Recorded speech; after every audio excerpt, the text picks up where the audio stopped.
Hola, mi nombre es Isabel Castro Mazó. Yo pertenezco al Laboratorio de Biología Celular desde hace más de 15 años cuando ingresé a hacer la tesis de pregrado de Tecnología Médica. Me encantó lo que aprendí en ese laboratorio mientras hice la tesis de pregrado y fue por eso que decidí continuar con una carrera científica. Ingresé al magíster en Biología Celular y posteriormente al doctorado en Ciencias Biomédicas en la facultad. Y lo que les voy a mostrar a continuación son algunos de los resultados que hemos obtenido de las investigaciones del laboratorio respecto a las mucinas salivales.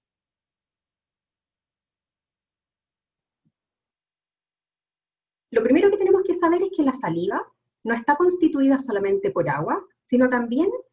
forman parte de la saliva electrolitos, proteínas y mucinas. Las mucinas son las responsables de algunas de las propiedades más importantes de la saliva, por ejemplo, la viscosidad, la elasticidad y la adhesividad de la saliva, lo que permite que nosotros sintamos la sensación de lubricación o de humectación de la boca de manera permanente. La xerostomía o sensación de sequedad bucal afecta la salud bucal y también la calidad de vida de las personas que la padecen, y lo que nosotros hemos investigado en el laboratorio son fundamentalmente las alteraciones en la cantidad y calidad de algunos de los productos de secreción de la saliva, particularmente de las mucinas, en pacientes que sufren de síndrome de Sjögren. Las mucinas salivales son principalmente tres. Unas de ellas son mucinas que están en la membrana de las células que recubren la mucosa.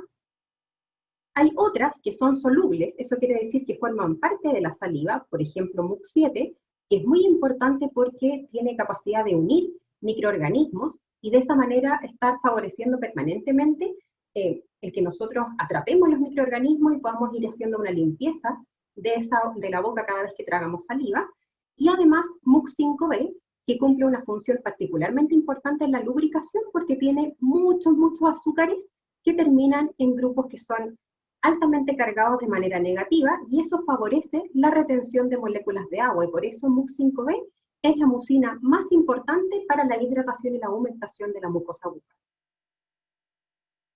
Ahora, la síntesis de las mucinas o la producción de las mucinas ocurre en las células epiteliales. Las células epiteliales son las que componen las glándulas salivales, tanto las glándulas salivales mayores como las menores, y esta célula es como una fábrica. Ahí es donde empiezan a producirse entonces las mucinas. Comienzan con la síntesis del esqueleto proteico en el retículo endoplásmico. Posteriormente continúa la adición de muchas cantidades de azúcares, esto se llama glicosilación, que ocurre en el aparato de Golgi, y posteriormente las mucinas son empaquetadas en unos gránulos de secreción que se localizan en esta posición muy cerca de la membrana, para que ocurra finalmente la fusión de estos gránulos de secreción con la membrana, y de esa manera algunas mucinas queden ancladas a la membrana y otras puedan ser transportadas a través de conductos hasta la boca y cumplir su función de humectación, hidratación y protección en la saliva. Entonces, uno de los primeros aspectos que en el laboratorio de biología celular se observó en las biopsias de glándulas salivales labiales que se le hacen a los pacientes que tienen sospecha de tener síndrome de Sjögren fue detectar MUC5B, que es esta proteína que es muy importante en la hidratación, y al detectar MUC5B en las biopsias de los controles, que son individuos que no tienen síndrome de Sjögren, y de pacientes, podemos ver que en ambos casos es posible detectar el esqueleto proteico de esta mucina. Y al detectar después estos azúcares que tienen una gran cantidad de grupos sulfatos y que son los que más contribuyen a la retención de moléculas de agua, podemos ver que en los controles hay una gran cantidad de esa marca café. Esa marca café representa todos estos azúcares bien cargados negativamente, mientras que en los pacientes vemos que hay poquitas células epiteliales que están produciendo esta mucina con harta cantidad de glicosilaciones y grupos sulfatos. Algo muy similar se puede ver con esta otra técnica, que es una técnica que se llama Alcian Blue y que marca de color calipso todas las mucinas ácidas. Y acá podemos ver también que en el caso de las biopsias de los pacientes hay una disminución de la cantidad de la marca de Alcian Blue. Entonces, quisimos saber después qué es lo que podría estar alterado en las glándulas de los pacientes y que afecte la sulfatación de MUC5B. Y empezamos a estudiar ya dentro de la célula un compartimiento en particular, que es el aparato de Golgi, que es donde ocurre esta glicosilación o la unión de todos estos azúcares y grupos sulfatos. Y ahí nos dimos cuenta que hay una enzima particular que es muy importante en que se agreguen estos grupos sulfatos terminales que tienen una actividad disminuida en las biopsias de los pacientes. Y al estar disminuida su actividad, hay menor cantidad de grupos sulfato en la mucina y eso afecta su capacidad de retener agua, lo que contribuye entonces a la sensación de sequedad que presentan los pacientes, aun cuando algunos de ellos presentan volúmenes normales de saliva. Pero además de MUC5B, que tiene un rol muy importante en la retención de agua, quisimos estudiar las otras mucinas que también son importantes en la saliva, por ejemplo MUC7, que tiene un rol importante en el atrapamiento de estos microorganismos. Y acá podemos ver que al hacer el análisis ahora con otra técnica, que es utilizando fluorescencia y microscopía confocal, nosotros al observar las biopsias de glándulas salivales labiales de los controles, podemos ver que MUC7, que está aquí marcado en rojo, está muy cerca de la región donde hay una L acá, que es hacia el lumen, que es hacia donde debe ocurrir la fusión de los gránulos con la membrana para que la mucina efectivamente llegue en algún momento a ser parte de la saliva. Mientras que en los pacientes con síndrome de Sjögren vemos que las células están repletas de MUC5B de MUC7 por todas partes, incluso en la región basal de la célula donde no debería haber acumulación de gránulos listos para exocitarse. Recordemos que este proceso es direccional, tiene que ir hacia el lugar donde va a ocurrir la fusión de los gránulos para que después la mucina llegue a la saliva. Esto se complementó con estudios previos del laboratorio, donde se había observado también que MUC7, que está acá marcado en rojo, al hacer una detección simultánea con un marcador de gránulos de secreción maduros, podemos ver que en los controles, los gránulos de secreción maduros se localizan casi en las mismas zonas que MUC7, más bien cercano al lumen en la región apical, mientras que en las glándulas de los pacientes hay gran cantidad de marca de gránulos de secreción maduro y de MUC5 y de MUC7, incluso en la región basal, que es donde no debería estar presente. Esto también se complementó con otro estudio, donde pudimos ver que parte de MUC7, que normalmente debería estar presente en la saliva, estaba siendo exocitada, o se estaban fusionando los gránulos de manera alterada hacia la región basal. Y esto puede traer consecuencias atroces para el tejido, porque puede empezar a ser reconocida esa mucina que normalmente debería estar en la saliva por células del sistema inmune, que normalmente no deberían estar reconociendo mucina en la matriz extracelular y que podrían activar y ser desencadenantes de la respuesta autoinmune que tienen estos pacientes. Y lo último que les voy a mostrar son algunos resultados respecto a MUC1, que esta es una mucina que está anclada a la membrana de las células de la mucosa de la boca y que por lo tanto contribuyen a atrapar a las otras mucinas para mantener la boca humectada. Lo que nosotros vimos al marcar MUC1 es que en los controles efectivamente MUC1 se puede ver acá marcadito en rojo, está en la membrana apical más cercana al lumen, mientras que en las biopsias de los pacientes hay una gran acumulación de MUC1 también en la célula epitelial. Cuando nosotros ahora, utilizando alguna herramienta que nos permita imitar un poco lo que ocurre en la biopsia del paciente, pero ahora en un medio de cultivo, estamos trabajando con unos acinos en 3 dimensiones que nosotros fabricamos in vitro y los estimulamos con citoquinas proinflamatorias, que son unos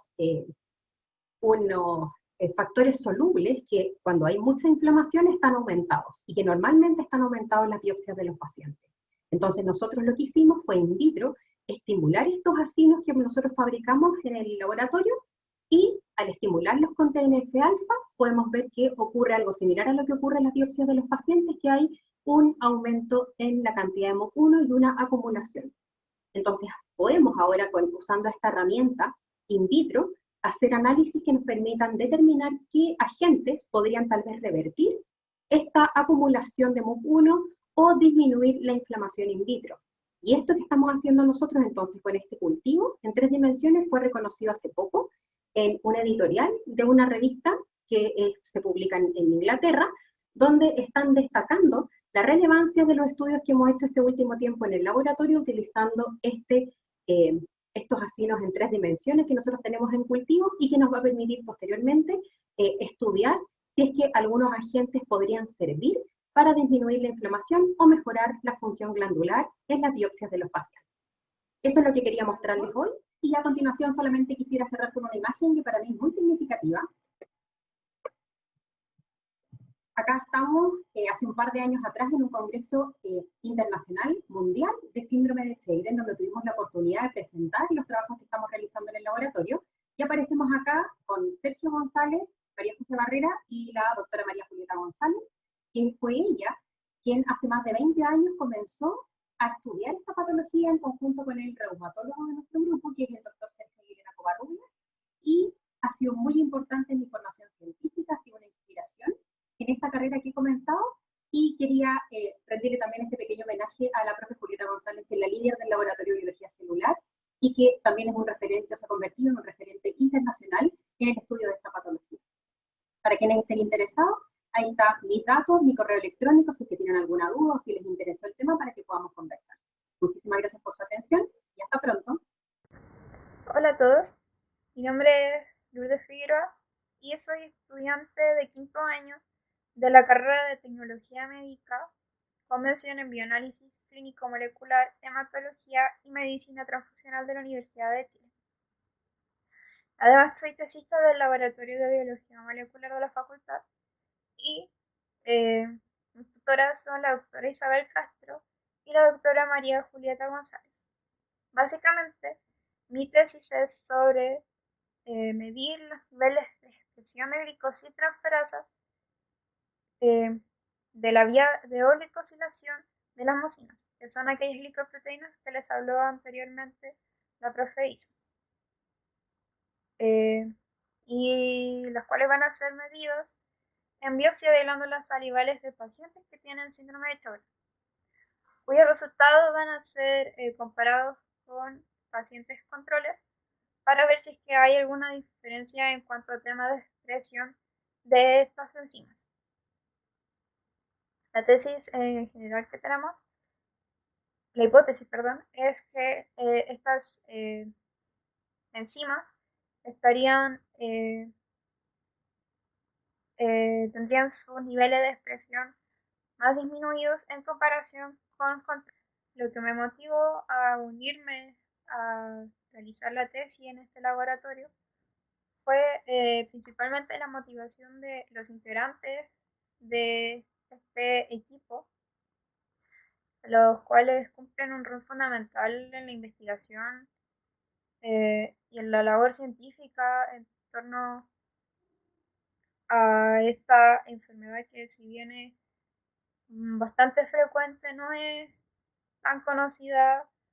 a pesar de esto, lo cual también a mí me motiva a querer aportar mi pequeño granito de arena en la resolución de la fisiopatología de esta, y quizá en un futuro poder encontrar mejores técnicas terapéuticas que ayuden finalmente en la calidad de vida y